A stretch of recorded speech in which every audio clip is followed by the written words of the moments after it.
Hey. Whoa. Hey, Hey. hey, What's up? hello.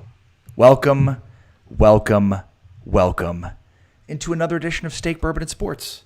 I am Temkin. This is Jeremy Mandel. And you may be wondering, hey, don't you bozos normally have a third individual on your show? And the answer is, yeah, we do, but now you have to deal with the two of us. So deal with it. Ari's really insecure about it. Clearly. We did this show for a long time with no guests, and then we had guests, and now we're back not having a guest just for this week. And Ari's real afraid of what might happen. All right. On the show today, Jeremy's going to geek out on the Bottle of Bond Act. Bottled in bond. Sorry, Bottled in Bond. It's my first act of geekdom. Your first, just the first of many, I would imagine. Like for this show, yeah. And I'm going to be talking about social distancing non-believers. Does that make sense? Not really, but I'm sure you'll explain it to me. But I do have some late-breaking political news. We also have some late-breaking political news, which is, if you are stream the show, watch the show often, you'll know is a forte of ours. We talk a lot of politics in this show. It's late-breaking, relevant political news. So relevant to either steak or bourbon or sports. Wow, that's quite the tease. First and foremost, Thank you everybody for streaming this show. If you're streaming it live on YouTube, for downloading this podcast, if you're downloading it wherever you listen to podcasts, we urge everybody to go subscribe to our YouTube page, find us on Instagram, find us on Twitter, Facebook, pretty much anywhere you think we are. So find us there and support us, because it seems like we're really growing. Each and every episode, we get more and more feedback about what we're doing, which is really cool. So I appreciate everybody. So far, the feedback's been how great I am. I appreciate that feedback. That has been a pretty consistent measure of feedback, so it's great. I appreciate you taking me along for the ride. I'm Temkin from SiriusXM. That's Jeremy Mandel, who's a bourbon expert, bourbon sommelier, bourbon man. Okay, so person of the corn. That's good. So there's a splash pad in my neighborhood, or that sucks. as they call it, a spray ground, which is actually it's pretty cool. I like spray ground way more. Agreed. I actually saw that for the first time today. I was like, that's actually pretty awesome. There's not a lot of splashing happening on a splash pad. No. Well, there is. No, that's not true. There is. You get squirted in the face by water, or water falls on you. Not splashing. Spray ground. I'm in. I like it. Okay, so it's a more accurate depiction of what's occurring. Yeah, I think you're right. So there's a spray ground in my neighborhood, aka splash pad, and it's difficult to go there because there's a lot of people there all the time, and you obviously don't want to be around tons of people. It's probably not a good idea, especially in an area where you're probably exchanging bodily fluids, especially little kids. So you did not go to Disney World this weekend? No. So I decided I was going to take my youngest son Aaron to the splash pad, and my older son Asher went to go play with his Diada, his grandfather. Is that Russian for spray ground? So whenever we bring toys to the spray ground, there's always little kids that come and like they want to take the toys and whatever, and it's kind of annoying always, because especially now where it's like, yeah, I mean, we're not really supposed to be exchanging germs, blah blah blah. You know, you're trying to explain this to a little kid, he's looking at you like dumbfounded, like what? I don't get it. So anyways, Aaron's playing with the toys, whatever. This little girl comes up and she like gets right in our face, because I'm like kneeling, I'm like squatting down to be right by Aaron, and she's like starting to grab his bucket, and I'm like, oh no. And so her dad like runs up, and her dad is like, oh, I'm sorry, blah blah blah. And I was like, yeah, it's hard to teach social distancing to kids. And he's like, yeah, especially when his parents don't believe in it. No. I was like, did you ask him to make out? I was like, my question was like, no, I didn't say anything. I said nothing to this guy. It was like, well, at that point, like, there's literally nothing to be said. You didn't want to have a debate on the spray ground? It's not that I want to have a debate, but I was like, What do you mean you're not a believer? Like, what does that mean? What does that mean? It's like a religion? It's a faith? Like we're just not of that faith. Like what? I want to be like, you don't believe in germs? Like, what do you mean you don't believe in it? I mean, have you ever even encountered somebody like that, Jeremy? I mean, what would you say to somebody who said to you, basically, we don't believe in social distancing? Well, first I would offer to make out with them.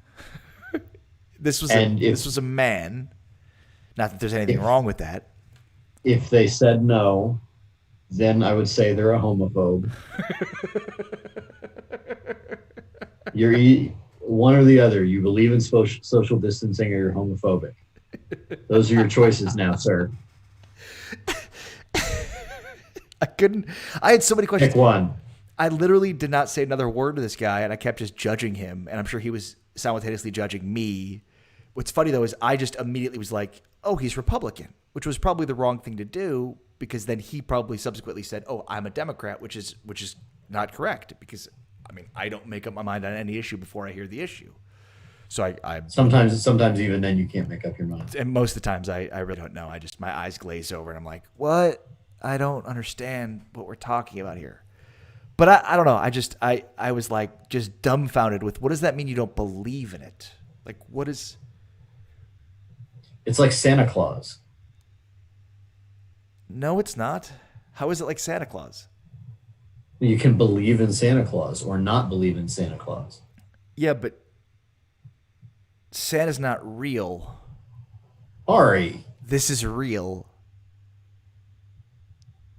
I can't believe you've now ruined Santa for all of our child listeners. I cannot believe you likened...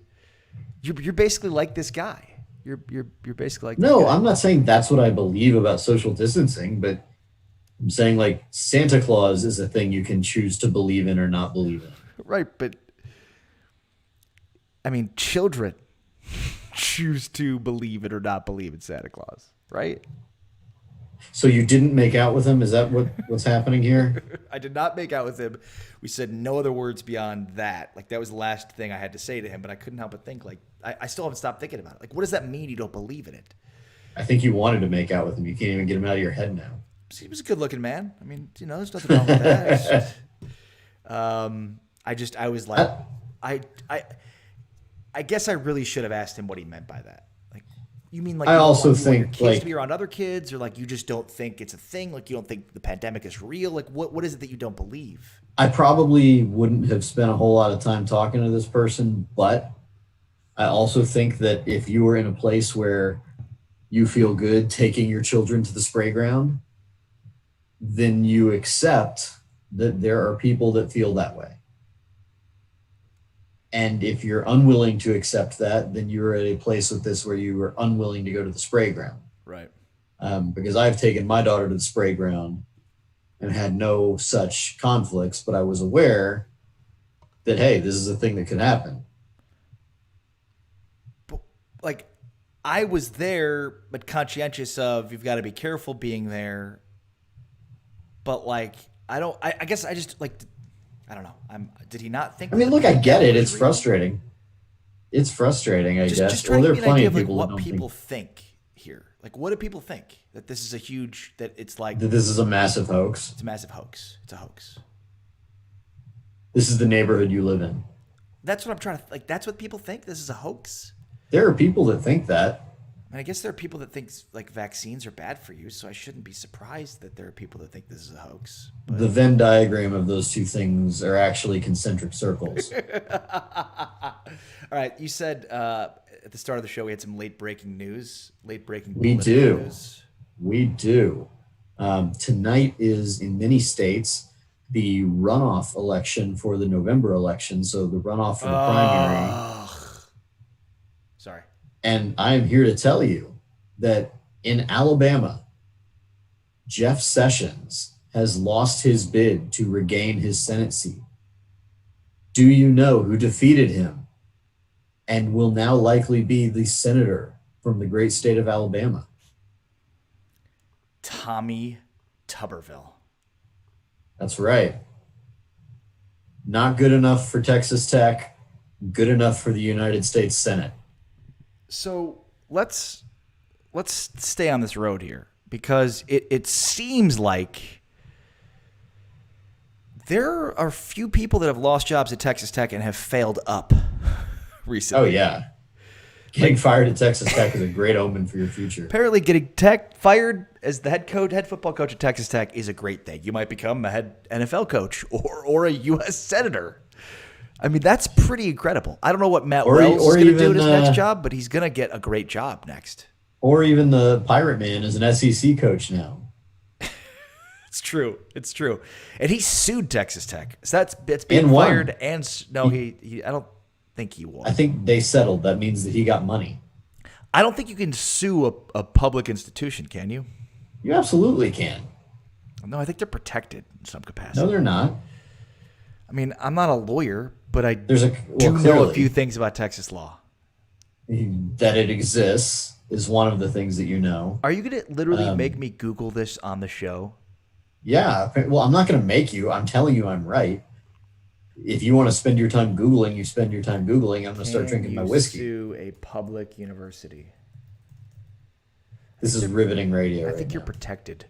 So Tommy Tuberville beat Jeff Sessions.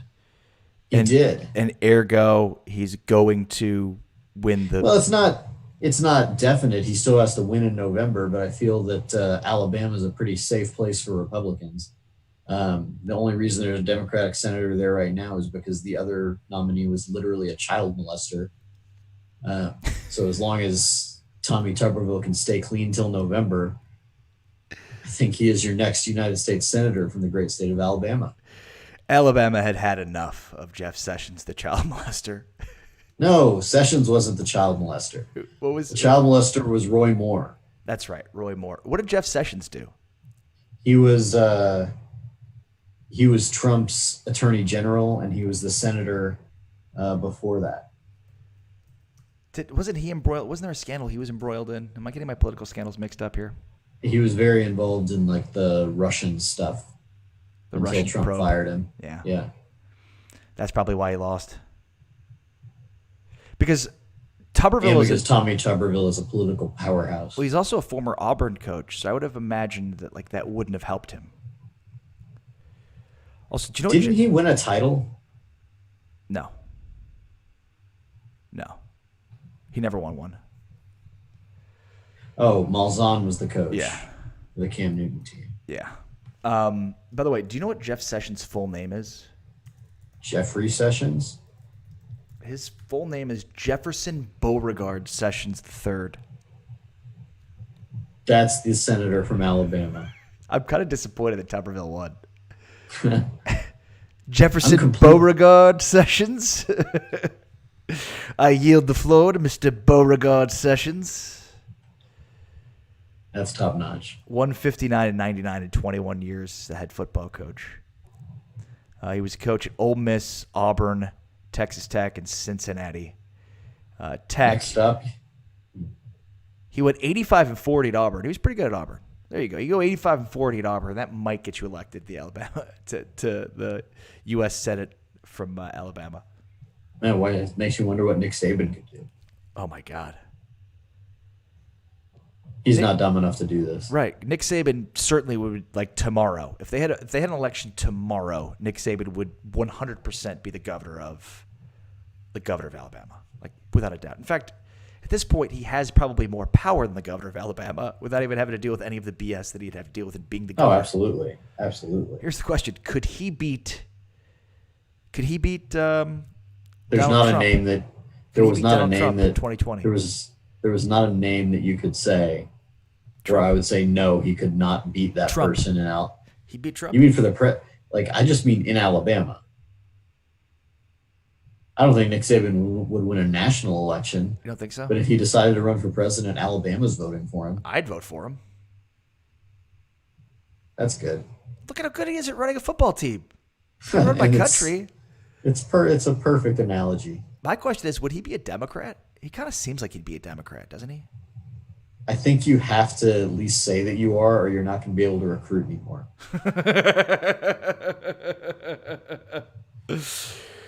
All right. On the episode today, Jeremy is going to give us a lesson in what the Bottled in Bond Act is. So, Jeremy, I'm giving you the floor. I'm yielding the floor to Mr. Jeremy Beauregard Mandel. Go ahead, sir. Ooh, I like it. So one of the questions I get all the time is, you're drinking all this stuff on the show. It all sounds really cool, but I got no way of finding it myself. How do I know what I need to buy when I go to a liquor store? One of the things that you can look for, and we've talked about barrel proof things and cask strength and all the different terms they use for that. But if you don't see any of that, one thing that you might see is that this whiskey is bottled in bond, or this is bonded whiskey. What that means is it ascribes to the strict requirements of the Bottled in Bond Act of 1897. That basically describes what whiskey needs to be. There was a lot of problems before that where people were putting a lot of unsavory things in whiskey, like tobacco spit and just really gross stuff. But there was enough actual whiskey that it made it still kind of taste like whiskey. It just wasn't very good whiskey, and people were getting sick and dying. Wow. So the Congress, in their infinite wisdom, said we need to put some standards in place here. Say, if you are doing these things, you are allowed to call this bottled in bond or bonded whiskey. What those things are, and I'll leave out some of it, but it must be at least 4 years old. So a lot of these craft distilleries that age something for 18 months or 2 years can't call it bonded whiskey. It has to be from one distilling season. So there's 2 distilling seasons in a year. Basically, it's broken up in the middle of the summer. So before summer, there's a spring season and a fall season. Has to be from one distilling season. That's a big deal because you can still be straight bourbon if you blend a whole lot of stuff together that was done at all different times. So it was really a test of the distiller's skill if they could nail this in one distilling season and not have to blend other stuff in there. Also, it must be bottled exactly at 100 proof, not 1 percentage point more or less. It is always going to be 100 proof or 50% alcohol volume. What that means, and just one of the ways historically to connect that to brands now, the gentleman in the whiskey industry who was big on pushing for this to actually happen was a man named Colonel Edmund Hayes Taylor. Now, you may recognize that name for 2 reasons. One, if you see the bourbon in the tube, that's E.H. Taylor whiskey, named after him. Or if you're familiar with Old Taylor bourbon, Old Taylor is the brand that Colonel Taylor started. So what the Bottled in Bond Act essentially does is it means from 1897 on, doesn't matter what year the bottle's from. If it says that it's bottled in bond, then they were playing by the exact same rules that they were playing in 1898. Well, actually, technically, if it bottled in 1897 and it had to be 4 years old, the first year would have been 1901 that the whiskey would have actually been ready. Also, it had to be in what's called a bonded warehouse under government supervision so that they kind of knew that there was no funny business going on. But so way back when Colonel Taylor was making whiskey, if you see a bottled in bond product, the most popular one probably the E.H. Taylor bottles are almost all bottled in bond because Colonel Taylor pushed for the law. Henry McKenna is bonded. There's a bonded Old Granddad. They all play today by the exact same rules that they played by then. And in celebration of me getting to talk about this, I will be drinking this evening some Old Taylor bottled in bond that was distilled in 1917. Wow. It was a 16-year bourbon that was distilled 103 years ago, bottled in 1933. So that is bottled in bond. Have you ever had any of it before? Very little bit. Is it still safe to? Is that like safe to drink still? I certainly hope so. But I mean, it's an honest question. Yes, it is. What you want to make sure of when you're drinking old vintage bourbon or any kind of vintage whiskey is that the whiskey doesn't get overly cloudy. If it becomes really cloudy, that means the seal was broken and the whiskey was allowed to oxidize. Basically, that means you're going to get sick if you drink it. Right. If the liquor's clear and it looks the way it should, that means that whatever sealing they did, whether it was a cork or something else, remained true enough that the whiskey didn't oxidize. And the color here, yeah, wow, it's bourbon. So basically, like, the key is as long as there's been no air allowed in, no oxygen allowed in, like, you're good. Right. Yeah. So, like, if you leave a glass of whiskey out overnight, you'll notice that it's not the same color in the morning as it was the night before, because the oxidation process has started. So why was this a good thing? Why is bottled and bond a big deal? Oh man, that's good whiskey. Oh God, that's good. From what year is it from? 1917? It was distilled in 1917, bottled in 1933. Wow. I have a very good friend who let me try a little bit of his bottle.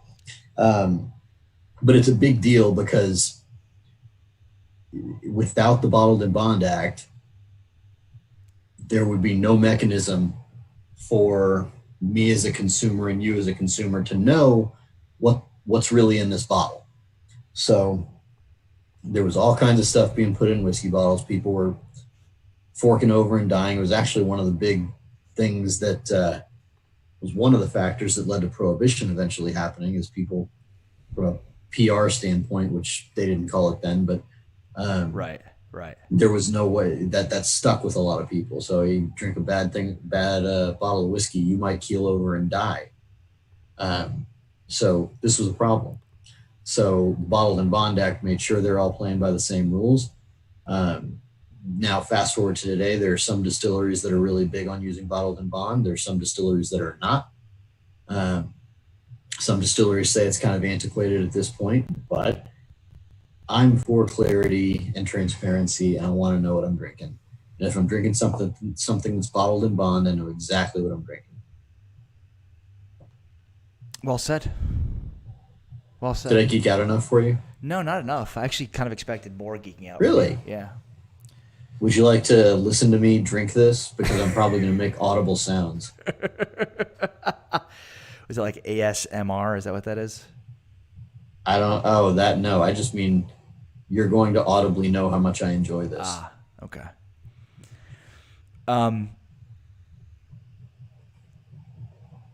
There's nothing audible there. I was kind of waiting. Oh man, that's good.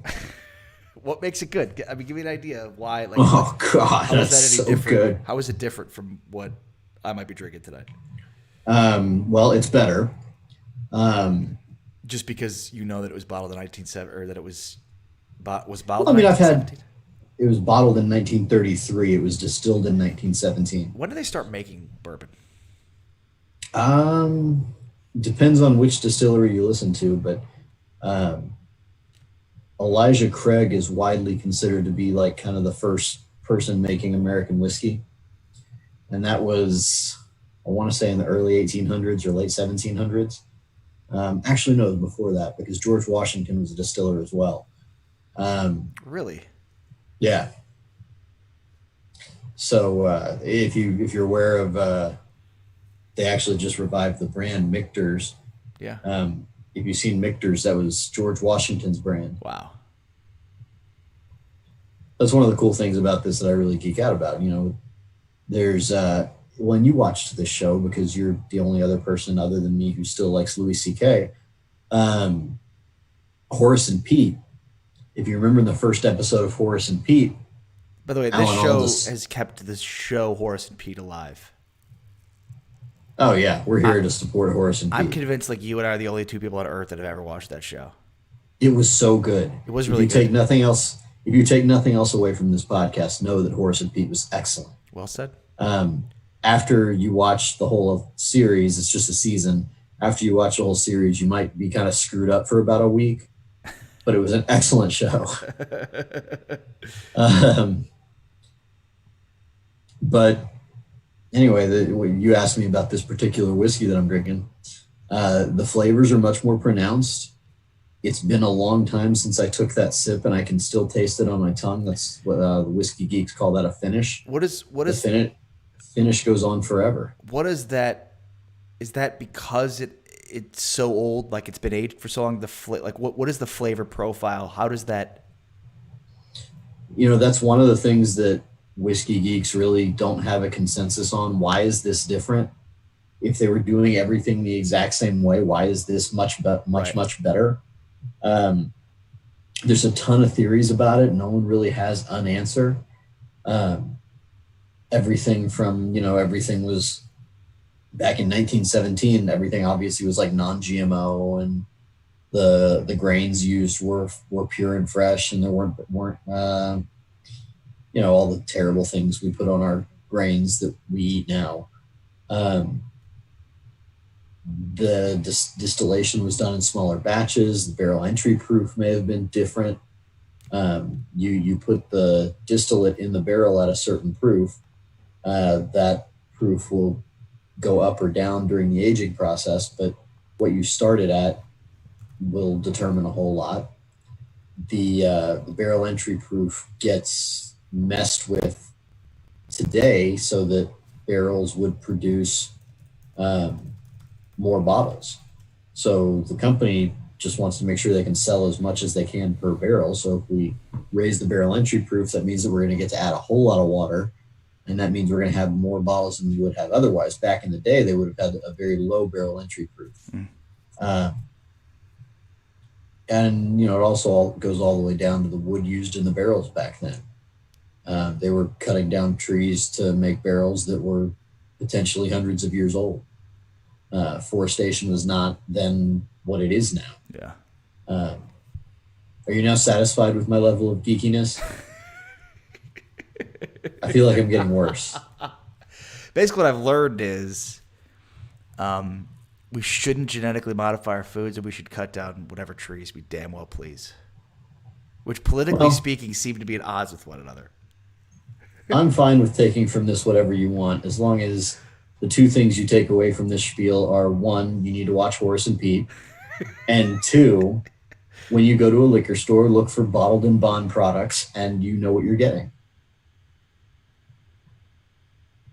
You want to talk about Russell Westbrook now? I want to talk about how I think Houston may win the whole thing. Oh, no. So Russell Westbrook. Oh, no. Russell Westbrook has COVID, which I was not prepared for that take. Well, if we ever get to see their actual, like, really good lineup. Because, I mean, it's... We're talking about basketball, right? Yeah. But, so Russell Westbrook has COVID, right? Right. Which, it's interesting because it's like, I feel like the litmus test that most people have for it is like, well, you're not going to die. It's like, well, yeah, but that's, that's good, right? Like, that's good. That's good, right? Some people not dying is always a positive. Right. Not dying is a positive. Like I've got a friend that, he always will text me graphs of death rates and saying there's a mass hysteria going on with this. This is not a big deal. Look at the death rates. And it's like, yeah, no, it's great. Not a lot of people are dying. That's awesome. I'm happy. That's a good text to get. Good. But at the same time, it's that's not the only outcome here. There are other outcomes that are also not appealing. Yeah, you could be highly inconvenienced and miss some work. Or I think I saw something where Rudy Gobert was yeah, I mean, I just got my sense of taste back, and in terms of running, I still haven't been able to do that really well. So it's kind of that was 3 months ago. Is he in Orlando? Yeah, I think so. I think it was more than 3 months ago now. Whatever, 4 months ago. It was April, right? So it's just funny. It's we just have this one idea of well, he's not gonna die. Yeah, but I mean, what if and we don't even know long-term ramifications. We don't know. There could be some significant long-term ramifications, lung damage, etc. There's so many unknowns about it. It's just funny that it's all well, I mean, people have basically taken the will it kill me? No. Well, then I'm good. I'll do whatever I need to do in my life and be fine with it. Which is a long way to say that you and I both are not huge fans of the Houston Rockets. You can say that. Probably my least favorite team in the NBA. Probably. There's just that's so mean, Ari. They're just so likable. But if we do ever get to see their best lineup, like that's a pretty good starting five. I don't know that I'm No. No? What do you mean no? What, like, give me, make sure I know the correct starting five. What's the starting five here? All right. Well, we're talking about James Harden, who is yet to really show himself in the playoffs in any capacity without bowing out. And then having He's also yet to show himself in Orlando. I think he just showed up. Did he show up? Yeah. Because it was funny. Like, I was watching a D'Antoni interview yesterday. The Rockets said they have 3 people with COVID. Three players didn't make the trip, but they would only say that Westbrook had it because Westbrook admitted it. And it seemed like the kind of thing that if Harden's not cool with people saying, then they're not allowed to say it. Yeah. So I just kind of assumed that Harden had COVID. So, I mean, Harden, Westbrook. I also think Harden would be the most likely NBA player to get COVID. Yeah, for sure. In fact, I believe for lifestyle reasons. I believe that. What is that supposed to mean? Didn't Scores in Houston retire his jersey? So, I'm actually not joking. I think that happened. So do people that go to strip clubs, they have a high propensity of getting COVID? They don't believe in social distancing there either. Right? Non-believers? That was kind of the direction I was hoping that your story was going. No, you don't actually want to know something funny? BetOnline.ag has NBA special betting odds for like testing positive for COVID, and at last check, Harden was even money. Is he the favorite? Yes, like even money. Oh yeah, even money for yes, he will get COVID. He's most likely to have been at a strip club this whole time. He's most likely to be bringing in some cousins to the bubble in Orlando. He's most likely to try to leave the bubble in Orlando. How about Michael Beasley? Beasley tested positive and just pieced out. Yeah. And then Beasley's a good one. There's the dude from Sacramento that was like, I didn't know I wasn't allowed to go pick up my delivery food. Oh, right. Like, what do you think we're doing here? It's a bubble. You know what a bubble is? He's like, I didn't know I couldn't go outside the bubble to get delivery food. It's like, yeah, that's the whole thing. All right, so Harden, Westbrook, PJ Tucker, Clint Capella, Eric Gordon. I thought Clint Capella's not on the team anymore. James Harden, Russell Westbrook, PJ Tucker, Robert Covington, Eric Gordon. Not a fan. And that's the best starting five in the league, you think? No, no. Did I say that? I'm saying I just think it's a very underrated five. Like I think relative to, we just haven't seen them yet with that starting five. That's the problem. I think they're appropriately rated. All right, so you have the Lakers winning the whole thing? I actually have the Bucks winning the whole thing. Seriously? I think, yeah, seriously. I think this has, as we've discussed on the show, this is going to have to live on as an asterisk season. And the only way this is a true asterisk season is if the Milwaukee Bucks win the title. And I think Giannis is really good. And I think Budenholzer is an incredibly underrated coach. And you know he's going to have Popovich whispering at him the whole time. I think the NBA experience matters. And they still haven't gone through the grind of the experience that you need. Now, this is a different situation. But I think they're going to walk to the finals. Yeah, I agree with that. I'm not even sure who the second best team in the East is. It's probably Philadelphia. Probably, and I don't feel strongly about it. Maybe Toronto. But they're going to walk to the finals. So if you feel like the three teams that have the shot at the title are Milwaukee and the two Los Angeles teams, the two Los Angeles teams have to beat both of the other two. Milwaukee just has to beat one.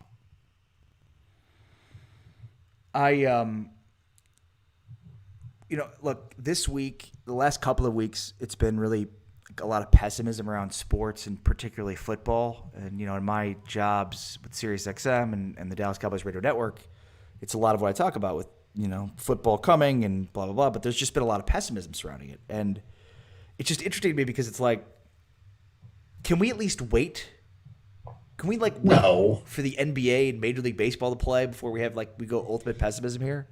No, absolutely not. We cannot wait for anything. We will discuss it now. It's over. There's no chance. If we If we have let's to put our just foot in our mouth later, fine. But we're going to talk about it right now. It's this is Pete Thamel of Yahoo Sports wrote an article the other day. It was quoting pretty good sourcing, commissioners of Power 5 conferences, NFL, executives, and there was just a lot of pessimism, sort of off the record. And it's if only there was other sports that sort of could start now and we could see, if only there was some way to gauge how successful football could potentially be based on how other sports do in the same situation. If only there was a way we could see, but I think, that. But it's not apples to apples though. If circumstances are dictating, who do you think is more likely to cancel games, Adam Silver or Roger Goodell? Adam Silver. And it's not close, right? Well, that, and remember, the NBA has this bubble. The NFL is not going to have such a bubble. But just forget right. Bubble or no bubble. Just one man. Yes, Adam Silver's a better person. He's a better human being than Roger Goodell. He's not going to have a problem if people are actually in danger saying, no, we're not going to play. He's actually already done it once. There have to be fireballs shooting out from the sky and create in what's the movie in Batman when Bane bombed the football stadium. That's going to have to happen for Goodell to cancel a game. Well, even then he'd be like, well, we'll just that stadium